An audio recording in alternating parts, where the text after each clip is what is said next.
The Republic of Burundi was to be our next host but could not host for other reasons. But next in that rotation should have been the East African Legislative Assembly, who also were unable to host again for reasons that can be discussed later. The Republic of Uganda was then to host after that, and therefore it took the persuasion of our speaker and other speakers who were present to persuade the Republic of Uganda to bring forth their hosting essentially by 2 years. And they graciously accepted, confirming that they'll be able to host the games between 5th and 17th of December, and left the details of the exact place for hosting to the Central Planning Committee that should be meeting anytime soon. The Central Planning Committee will then communicate the schedules and the exact venues.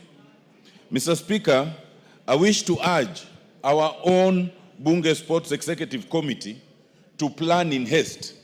First of all, to plan in haste in terms of securing hotels and appropriate transport mechanisms and advise members in advance. Secondly, to plan in haste in terms of securing appropriate uniforms of the right sizes to members. Over the years, although this has improved in the last 3, 2, and the last 1 year, there's still room for improvement. Some members still are not able to get the right uniforms that they required. I also urge the committee and the leadership of the two houses to allow members prepare for these games appropriately, to prepare by allowing and arranging friendlies, to prepare by allowing and arranging the respective disciplines, to at least have some camp for training before the games. Mr. Speaker, we did badly in Mombasa, but it must also be understood that we only traveled with 1 day to spare. Many of the other teams had camped in Mombasa for at least 1 week, which we were not privileged to have. We hope that now that we are going to our neighboring country, we will be allowed to at least camp. We will be allowed to bring supporters, which we have not usually brought, even if those supporters are in the name of our own staff members, and that we will be able to prepare for these games appropriately. Mr. Speaker, I am confident that the 8 or 9 disciplines that will be participating, we will do much better than we did in Mombasa. And on behalf of the soccer team, I can assure you and assure this House that we are practicing in earnest, and we look forward to all the support that we can get from the leadership. Thank you, Mr. Speaker. Thank you, Honorable Amolo. The JPC to the games, which you are a member with Kawaya and somebody else, must take this very seriously. In Mombasa, you recall I went to watch the volleyball game against Rwanda or Burundi. You didn't even have a substitute player. Not even one substitute player. And we were not very comfortable. You saw our football, how Tanzania sent rings around us, and so on and so forth. Please prepare in earnest. The clerk is directed, like I said, to enable the teams to prepare properly and thoroughly. You must be physically fit to play football, Honorable Mboko Milemba. Now I'll give, who is the chairman of sports? I said we'll start with the chairman of sports. Dan Wanyama is not here. Let me give Cynthia Muge, who wanted to make a statement on this. Thereafter, can we do a minute or two each? 2 minutes each? Okay, Cynthia, go ahead. Thank you, Honorable Speaker, for the opportunity to congratulate the great sportsmen and women who represented Kenya in Tokyo for the 2025 championship. Honorable Speaker, we are proud of that team because it has brought back the glory that Kenya as the powerhouse for sports and athletics, Honorable Speaker, has always been. Remember, Honorable Speaker, this is our 3rd best performance since the inauguration of the championships, Honorable Speaker. We've had 18 medals previously, and we've had another 15 medals previously. And today, Honorable Speaker, we have 11 medals. We want to appreciate all the gold medalists, the list that you have presented to this House today, Honorable Speaker, and we appreciate their efforts that they have been able to once again, like we have mentioned in this House, that this is the team that hoists the flag of Kenya every other time. And Honorable Speaker, we have also said that they have not been appreciated enough because of the very good work that they do. Honorable Speaker, we remain the best in Africa, and it is such a proud moment, Honorable Speaker, to be African. And it is even the best moment to be Kenyan, Honorable Speaker. And every day, Honorable Speaker, our athletes continue confirming that Kenya is the absolute kingdom of athletics and championships, Honorable Speaker. And we appreciate the people that represented us as a country, Honorable Speaker. Honorable Speaker, I also want to note that over time, our athletes have been doing a very good job. Previously, Honorable Speaker, we have contemplated having them have translators. But this time around, Honorable Speaker, when you listened to Ewoy speaking, when you listened to Perez speaking, when you listened to Wanyonyi speaking, when you listened to Faith Kipyegon speaking, you felt proud as a Kenyan because our athletes are properly able to present themselves, Honorable Speaker, and express themselves. Honorable Speaker, this also calls for responsibility for us. As a country that hosts these great people, what are we doing to support the sports, Honorable Speaker? And I appreciate the government of Kenya Kwanza because of the up-to-standard stadiums that we are building. And Honorable Speaker, I am seeing a brighter future for athletes, and we want to really appreciate them so that they can continue hoisting the flag of Kenya. We want to tell all the gold medalists and the people who have participated that as Kenyans, we... Thank you. KJ. Mr. Speaker, I thank you for your communication. In your communication, you indicated that Kenya is a very small country compared to countries like America. America is probably 6 times the size of Kenya in population, around 17 times in size. And it is so, we are in our place, Mr. Speaker, to be celebrating our athletes who brought us glory. Mr. Speaker, it is to make the observations going forward that one, as you noted in our communication, our male athletes will need a boost. Secondly, Mr. Speaker, it is also to recognize that sports is a national event. It never matters who will wear the gold medal. Mr. Speaker, in the past, any community has had an opportunity to bring glory to Kenya. And so when we see a runner coming from Migori and winning gold and breaking record, Mr. Speaker, this brings our country together in such a way that we are reminded of our glory times when we knew in athletics a medal could come from anywhere. From Eastern, we have had Rose Tatamuya. From Central, we have had John Ngugi and Wanjiru. Now we are having Omanyala and Odira from Nyanza.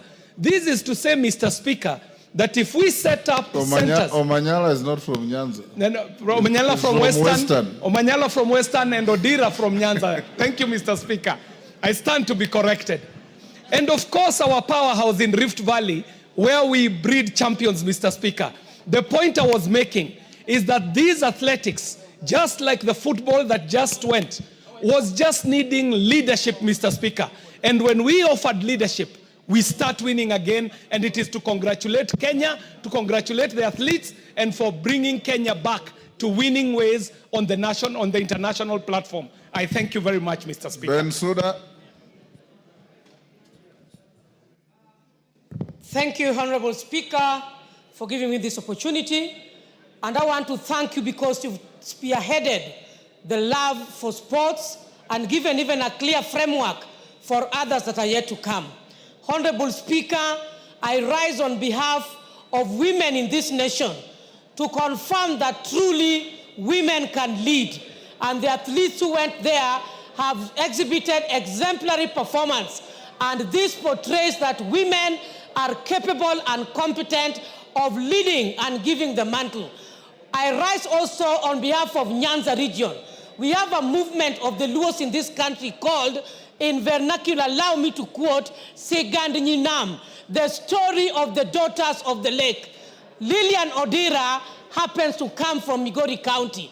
And Honorable Speaker, we are celebrating as Nyinam, the daughters of the lake. And I want to ask you, Mr. Speaker, that as the athletes will be invited for dinner, I want you also to organize a special dinner for the Speaker and invite all women in this House to join you with those women who has led this country. Thank you, Honorable Speaker. I congratulate them. Thank you. Is that Kimayo? Or Cherorot? Cherorot? Thank you, Mr. Speaker, for giving me this opportunity to also participate and congratulate our athletes who managed to do us proud in Tokyo.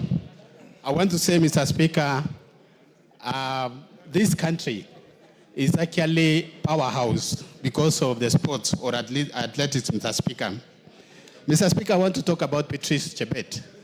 I mention her because she comes from my constituency, Mr. Speaker, and Patrice started, actually, there's a camp we started in 2006, and she has really proved to be one of the heroines who can be able to represent this country. I want to say, Mr. Speaker, that this country, we rely on athletes who are actually using only food without using enhancement substances, Mr. Speaker. And I want to encourage, Mr. Speaker, that our athletes should always be able to practice without doping, Mr. Speaker. I want to say also that the coaches are there, Mr. Speaker.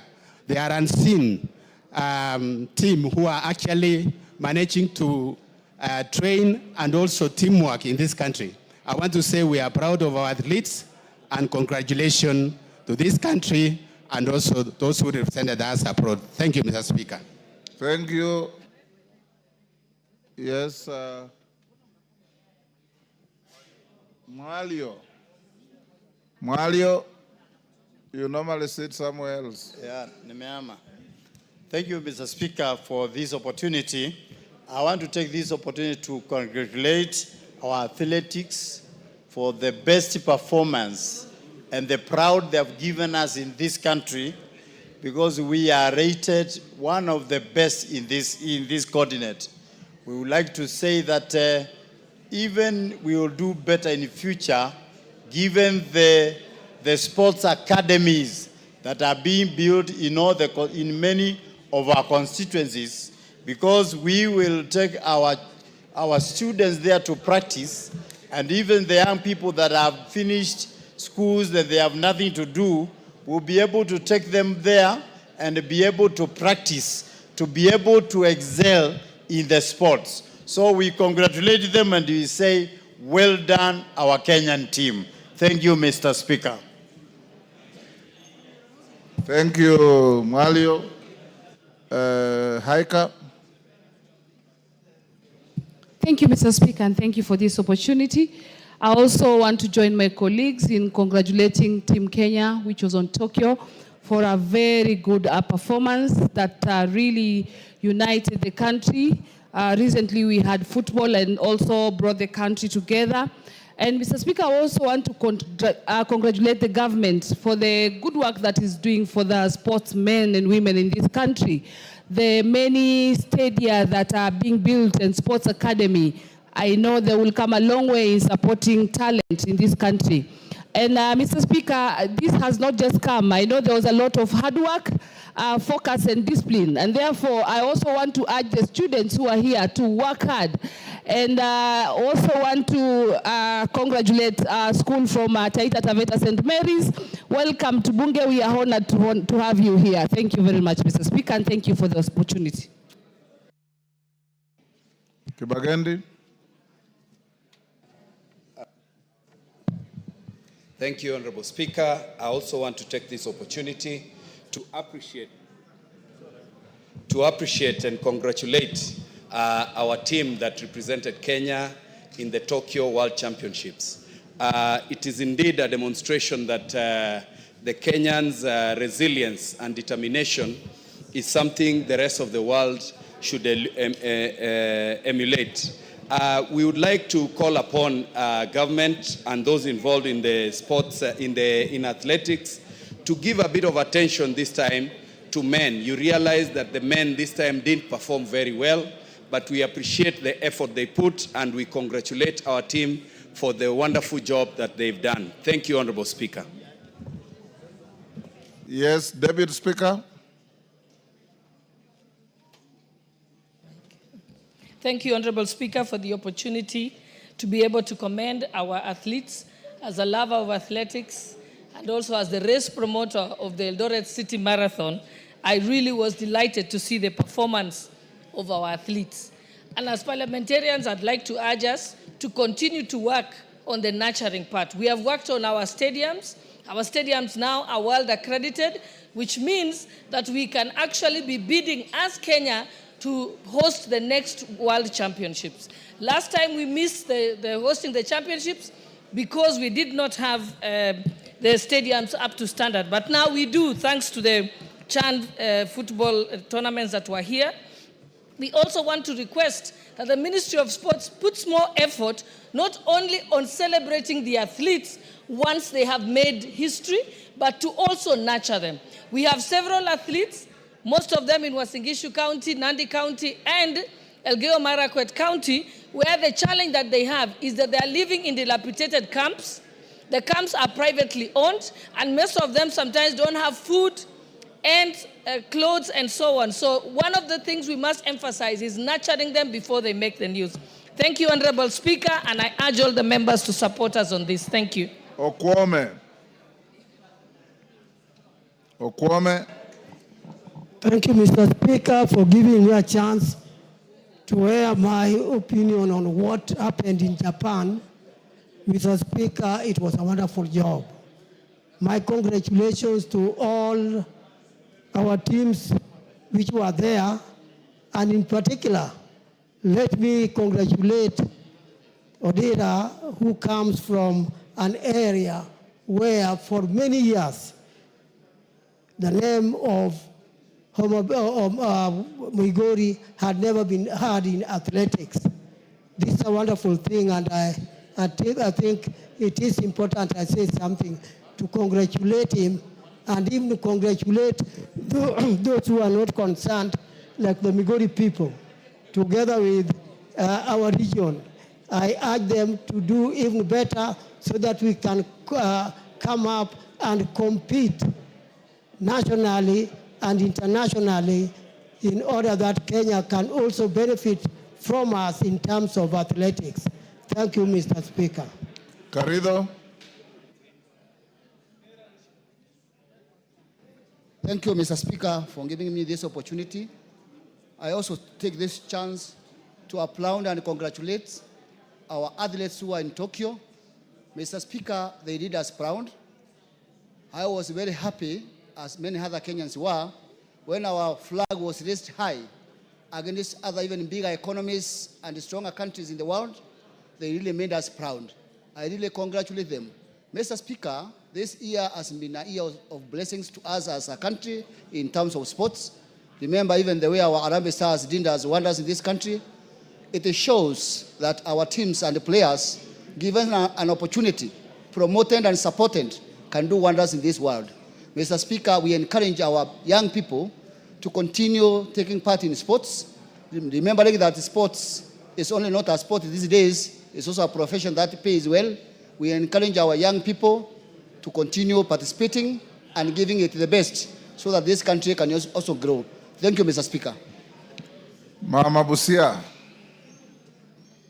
Thank you, Mr. Speaker. I want to actually applaud our Team Kenya for flying our flag so high and making every Kenyan realize that actually we do not have boundaries when it comes to such activities. Kenya is one, whether it is whatever tribe that is participating in any sport, any event, all Kenyans, the way they get glued on the screen and praise and scream and just wish that we take it, is what we should be doing even in progressing our own world, our own country. I want to also appreciate the President for supporting, motivating these young people. That's all they need from us. We must keep supporting them, their welfare, everything that they need must be given to them on time so that they don't go down, but we add numbers. We need all the counties also to participate in the Olympics, all other games in the world. Thank you, Mr. Speaker.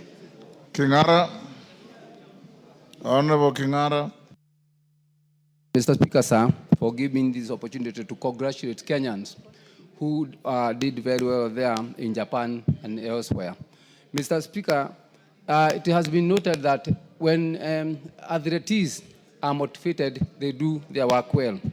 I don't know whether, Mr. Speaker, we have an ample budget in our national budget which facilitates our athletes or sportsmen and women when they're out there.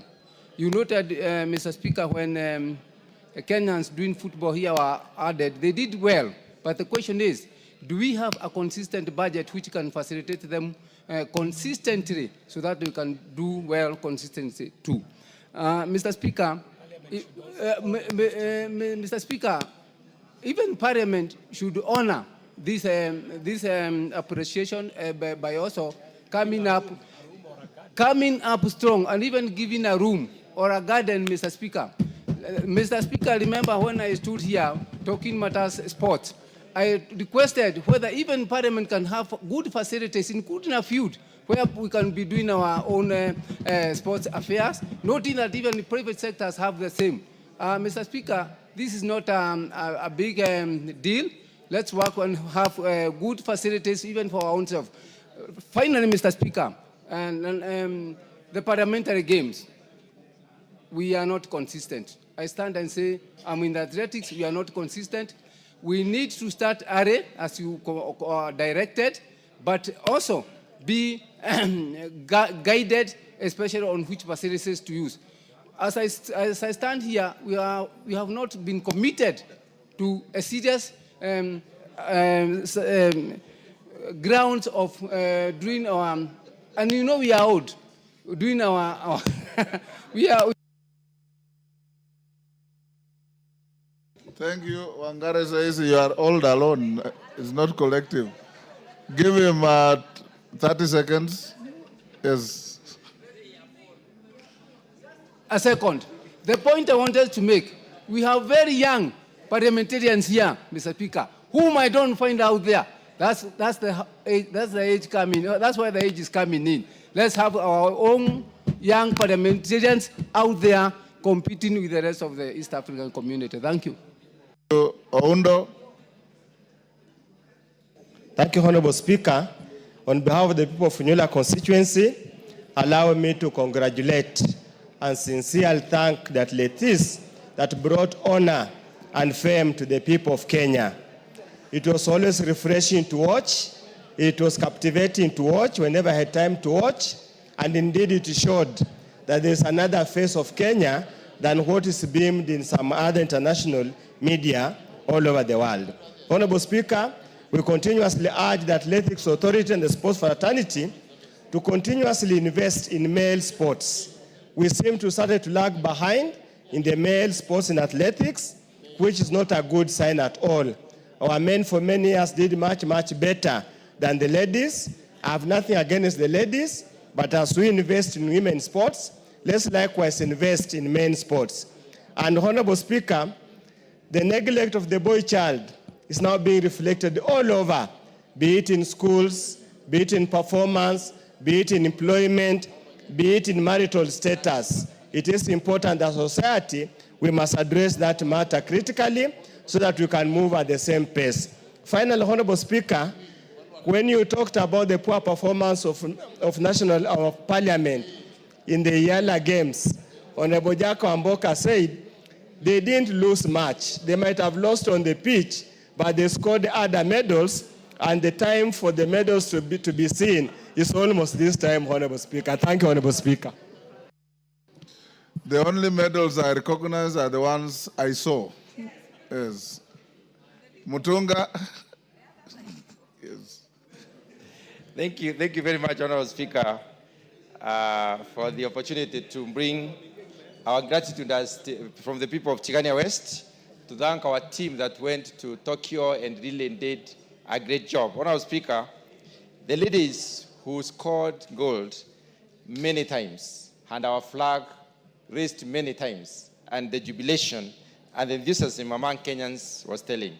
Madam Speaker, we are happy that they hoisted our flag high many times. Madam Speaker, this week, Kenya has been on the global map for very good reasons. Our president did make a very important statement in US concerning the issue in Haiti. And that statement, Madam Speaker, also tells the world that Kenya is not asleep. Kenya is participating, is on the front line, not only in sports, but in many issues. Madam Speaker, the discovery that incentive drives commitment in as far as our team was concerned during CHAN was very encouraging. Madam Speaker, many of our team members of the Kenyan team did a great job. Were it not for the penalty, Madam Speaker, that cup belongs to the Kenyans. I want to encourage the young people to exploit their talent. The government has invested in many stands across the country. And let this standard be used. Let us also have young people discover their talents early and nurture their talents and take sports and games as an occupation, just like being a professional in any other area. Thank you very much, Honourable Speaker. Kainan. Thank you, Mr. Speaker. Mr. Speaker, I want to join other Kenyans in commending these great young men and women for carrying our flag high in the international community. Mr. Speaker, sports play a lot in promoting tourism, in promoting diplomacy, in creating national pride, Mr. Speaker. Mr. Speaker, it is the high time that we also commend the government in motivating, in providing facilities and support to these young men and women, Mr. Speaker, which we have seen in the recent months, Mr. Speaker, in providing infrastructural facilities and also offering them other support, Mr. Speaker. Mr. Speaker, many countries pride themselves in certain unique identity, Mr. Speaker. And therefore, the Kenyan sportsmen and women have created an international niche in the field of sports for this country, Mr. Speaker. And indeed, we are very proud, Mr. Speaker. Mr. Speaker, this is also one avenue of creating many job opportunities. And therefore, mine is to say, keep on carrying our flag high, keep on doing very well, and as leadership, let's also provide an enabling facility for these young men and women. I commend you wherever you are. Keep it up. Thank you, Mr. Speaker. Ferdinand Wanyonyi. Thank you, Mr. Speaker, sir. I want to take this opportunity on behalf of my community and on behalf of this House to congratulate the ladies and the men that took part in Olympics in Tokyo. I was actually so moved that, Mr. Speaker, my request today is that I ask you and members present here to host, if we can host these ladies here, and those that took part, I think it will be one way of saying they've done very well. And I think because we are actually leaders, national leaders, I was just thinking that maybe that's the best way we can do, because everybody was very excited about what we did, and they made us proud. To be number 2, the whole world, is not a joke, it's not a walk in the park. And therefore, I take this opportunity to thank those that took part, and particularly my friend